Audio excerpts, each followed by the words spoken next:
नमस्कार.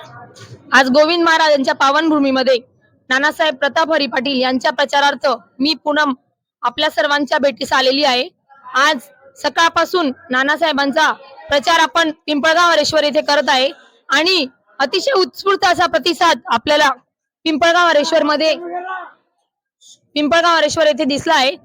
बऱ्यापैकी म्हणजे सगळ्याच स्तरातील लोकांनी, ते प्रौढ असो किंवा तरुण वर्ग असो, सर्वांनी नानासाहेबांना निवडून देण्याची आम्हाला ग्वाही दिलेली आहे.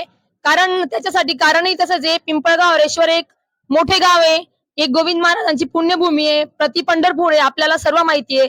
एवढ्याच मोठ्या गावामध्ये विकास हा शून्य आहे. म्हणजे विकासाचा दर्जा म्हटला तर ते रस्ते नाहीयेत. गावात खूप मोठं मार्केट आहे, पण त्याची अवस्था फार हे आहे.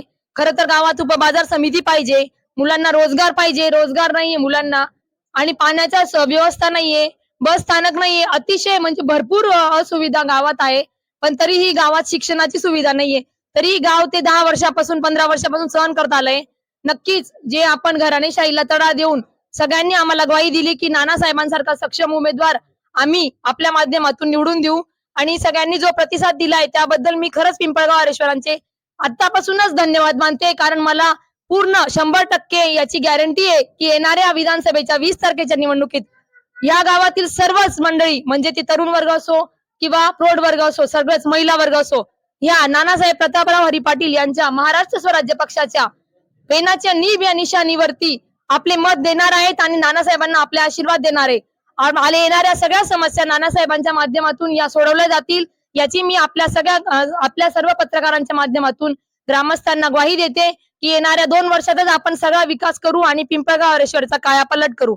त्यामुळे आपण सर्वांनी जे सहकार्य केलं त्याबद्दल मी खरंच ग्रामस्थांचे आभार मानते.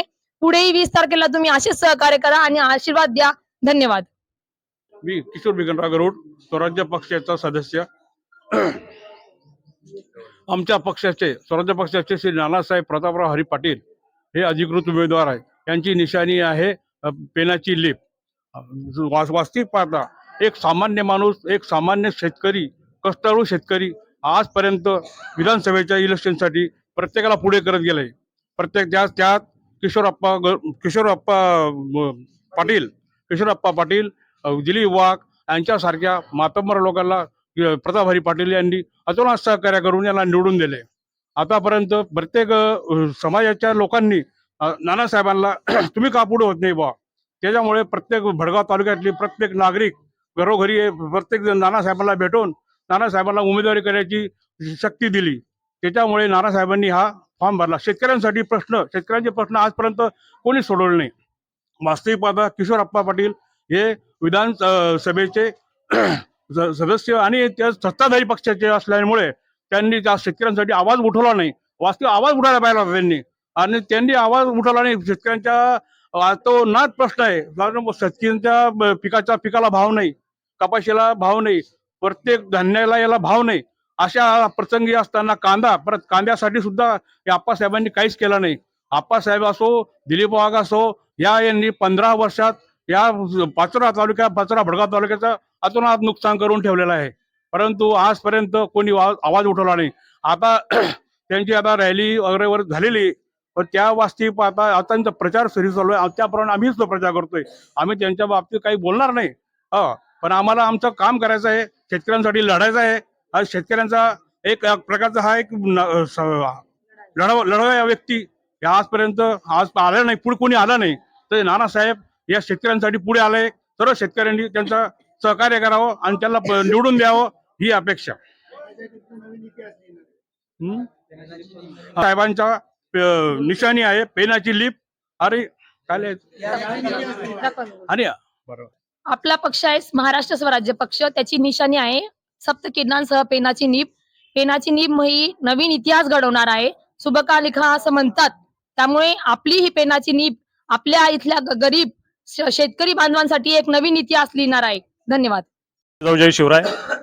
या ठिकाणी 2024 पाचोरा भडगाव विधानसभेच्या अंतर्गत निवडणूक कार्यक्रमा आणि प्रचारासंदर्भात या ठिकाणी प्रचार सभा संपन्न होत असताना खऱ्या अर्थाने बऱ्याच जनमानसाकडून असा एक सामान्य प्रश्न उमटतो आहे की स्वराज्य पक्ष नेमका काय आहे, आणि दुसरा एक महत्वाचा प्रश्न की स्वराज्य पक्ष इतके पक्ष सारे असताना स्वराज्य पक्षाची गरज काय, तर त्याचं एक थोडक्यात विश्लेषण सांगतो. एका वाक्यात जर म्हणायचं झालं तर 400 वर्षापूर्वी आपलं शहाजी महाराजांनी जी छत्रपती शिवाजी महाराजांच्या हातात वयाच्या 12व्या वर्षी राजमुद्रा दिली, प्रतिपचंद्र लेखे व वर्धिष्णू विश्ववंदिता शाह सुनो शिवसय्या मुद्रा भद्राय राजते, म्हणजे हे लोककल्याणकारी राज्य व्हावं, हे शेतकऱ्यांचं राज्य व्हावं, हे कष्टकऱ्यांचं राज्य व्हावं आणि तुझ्या माध्यमातून छत्रपती शिवाजी महाराजांच्या माध्यमातून जलकल्याणासाठी अहोरात्र तू झटावा, प्रतिपदेचा चंद्र जसा कलेकलेने वाढतो. आणि तीच संकल्पना आज या राज्यात राबवायची वेळ आलेली आहे. याचं अनेक उदाहरणं आपल्याला पाहायला मिळतील. तो पाढा वाचण्याची देखील वेळ नाही. गेल्या एका वर्षात या महाराष्ट्रात जो छत्रपती शिवाजी महाराजांच्या संतांच्या पदस्पर्शाने पावन झालेला महाराष्ट्र होता, या महाराष्ट्रात आम्हाला लाजिरवाणी गोष्ट आहे, 47,000 महिलांवर अत्याचार होतात. ही अत्यंत लाजिरवाणी गोष्ट आहे. या गेल्या 3 महिन्यात ही सर्व इंटरनेटवर आकडेवारी आपल्याला पाहायला मिळेल. या गेल्या 3 महिन्यात जो शेतकऱ्यांचा बळीराजाचा महाराष्ट्र आहे, या 3 महिन्यात 518 शेतकरी आत्महत्या होत आहेत. म्हणजे आमच्या सत्ताधिकाऱ्यांनी कुठे महाराष्ट्र नेऊन ठेवलेला आहे. म्हणून या छत्रपती संभाजी महाराजांनी स्वराज्य पक्षाची स्थापना केली आणि जे विचार 350 वर्षापूर्वी छत्रपती शिवाजी महाराजांनी मांडून ठेवले, त्या विचाराची गरज आज जनसामान्यांना कष्टकऱ्यांना आहे. आम्हाला योजनेमध्ये अडकवण्यात आलं, आम्हाला लाभार्थी बनवण्यात आलं. देण्याबद्दल दुमत नाही, तुम्ही 1500 द्या, 3 मी म्हणतो 5000 द्या, परंतु त्या ठिकाणी कुठतरी योजने एक बोट मधात बुडवायचं आणि बाकीचे बोट कापायची ही भूमिका शासनाने घेतलेली आहे. म्हणजेच तुम्ही योजनेच्या आधी जर पाहिलं तर मूलभूत ज्या गरजा होत्या त्यांचा भाव, बाजारभाव आणि नंतरचा बाजारभाव याची जर तुलना आपण सर्वसामान्य करत असू तर तुम्हाला सगळं चित्र स्पष्ट दिसेल. माझा शेतकरी राजा तुमच्या सन्मान निधीवर नाही. एकही शेतकरी असा म्हणणार नाही तिथे की मला सन्मान निधी द्या. त्याच्या कापसाला, त्याच्या शेतात येणाऱ्या कपाशीला किंवा सोयाबीनला हमी भाव द्या. त्या खऱ्या अर्थाने तुम्ही त्या ठिकाणी बळीचं राज्य आणू शकतात आणि हे राज्यकर्ते सपशेल त्या ठिकाणी फेल झालेले आहेत हे सांगताना मला कुठलीही शंका राहत नाही. म्हणून या जनमानसात परत तो छत्रपती शिवाजी महाराजांचा विचार निर्माण व्हावा आणि रुजावा म्हणून या ठिकाणी छत्रपती संभाजी महाराजांनी स्वराज्य पक्षाची स्थापना केली.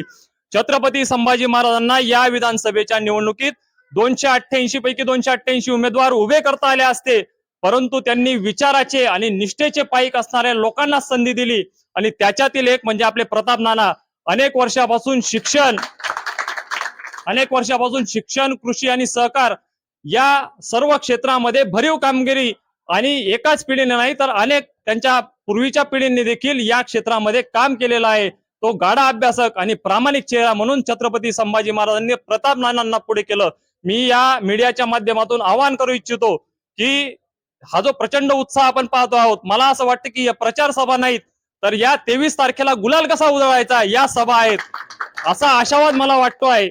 आणि शेतकरी पुत्राला शेतकरी नक्कीच मदत करेल आणि ते छत्रपती शिवाजी महाराजांचं सुराज्य परत प्रस्थापित होईल असा मला आशावाद आहे आणि थांबतो. जय जिजाऊ, जय शिवराय. सातारा बडगाव विधानसभा मतदारसंघाच्या 2024च्या निवडणुकीच्या निमित्तानं परिवर्तन महाशक्तीच्या 3ऱ्या आघाडीच्या माध्यमातून महाराष्ट्र स्वराज्य पक्षातर्फे नानासाहेब प्रतापराव हरी पाटील, जळगाव जिल्हा मध्यवर्ती सहकारी बँकेचे संचालक यांना उमेदवारी मिळालेली आहे.